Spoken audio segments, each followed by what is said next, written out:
Welcome to section 4 of scripting standards. What are the basic standards that you need to remember? Some of them that we will cover in this entire section is how you need to name your script. What are the naming convention that you should use?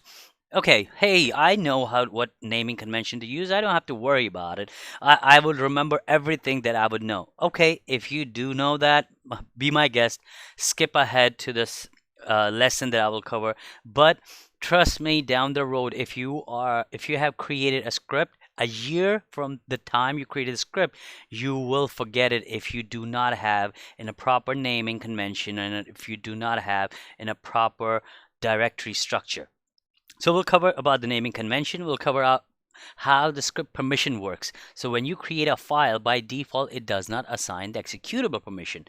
If you want to read a file, it has to have a read permission. If you want to execute it, it has to have the executable permission. We'll cover that in that lesson. Then shell script format, how you should write a shell script, what are the formats, standards that you should follow, followed by the sequence of the script execution.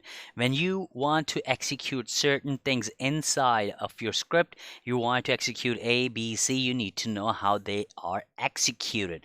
And the last one is the variables and how to create them. Variables is just like aliases. We'll cover that in this section as well.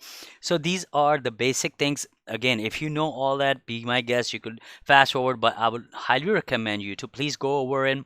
And so this way you will have the right standard in your memory, and you will know exactly when you're starting it from the get-go, you know how to start from the right path.